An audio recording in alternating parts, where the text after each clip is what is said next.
Olá, eu sou Atílio Santos, aluno de graduação da Universidade de Brasília pela Faculdade de Agronomia e Veterinária.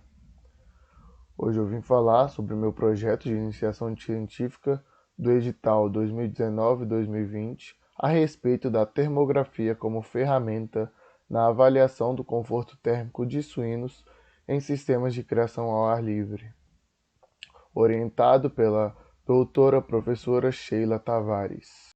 Animais criados ao ar livre, principalmente em clima temperado, são suscetíveis às condições ambientais, que podem acarretar em um desconforto térmico. Por isso, estudos biometeorológicos nesses sistemas são fundamentais. Portanto, o objetivo do nosso trabalho foi mensurar a transferência de calor por mecanismos sensíveis em matrizes criadas ao ar livre. O experimento ocorreu na unidade demonstrativa de criação ao ar livre da Fazenda Água Limpa. Utilizávamos 5 animais por dia nos experimentos, escolhidos de forma aleatória. Os animais eram provenientes da linhagem Dambred e Duroc. As coletas foram realizadas em 13 dias não consecutivos, feitas no período da manhã e da tarde.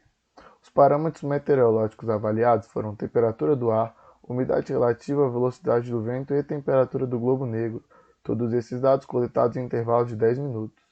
Já para os parâmetros fisiológicos, avaliamos apenas a temperatura superficial, por meio de uma câmera termográfica, e as imagens eram tiradas em intervalos de 30 minutos. Posteriormente, analisados por meio de um software que determinávamos assim a temperatura superficial. Também registrávamos o local em que o animal se encontrava e sua postura, determinando assim a transferência de calor sensível por condução apenas para animais deitados, radiação de ondas longas e convecção. O balanço era feito por meio do somatório desses mecanismos, podendo representar perdas e ganhos de calor. Para animais em pé, consideramos apenas a transferência de calor por condução. Todos os dados foram submetidos em análise estatística por meio do programa SAS e pelo método dos quadrados mínimos. A umidade relativa variou entre 32% e 67%. Já a temperatura do ar variou entre 16 graus Celsius a 31,9 graus Celsius. De acordo com Braulio e Braulio, a temperatura do ar ideal para suínos seria de 22 graus Celsius, resultado distante da média encontrada, que foi de 26,7 graus Celsius, enfatizando a importância de estudos nessa área. Já para a temperatura radiante média, vale ressaltar o quarto dia, que foi o menor valor, e o 12º dia, o de maior valor, sendo o menor valor de 27,5 graus Celsius e o maior valor de 68 graus Celsius. A transferência de calor por condução teve pouca variação, representando sempre um ganho de calor, com o maior resultado de 97,1 watts por metro quadrado e um menor valor de 74,8 watts por metro quadrado.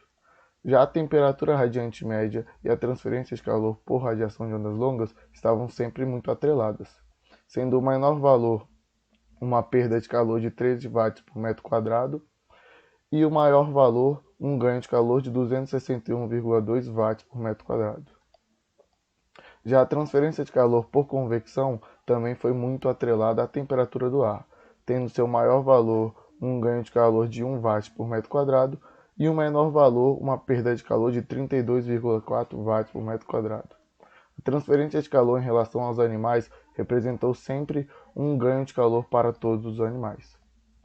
A transferência de calor em relação ao local que os animais estavam teve diferença estatística apenas para a transferência de calor por condução em relação ao solo, dessa forma justificando animais fuçarem o solo em sistemas de criação ao ar livre em busca de menores temperaturas do solo.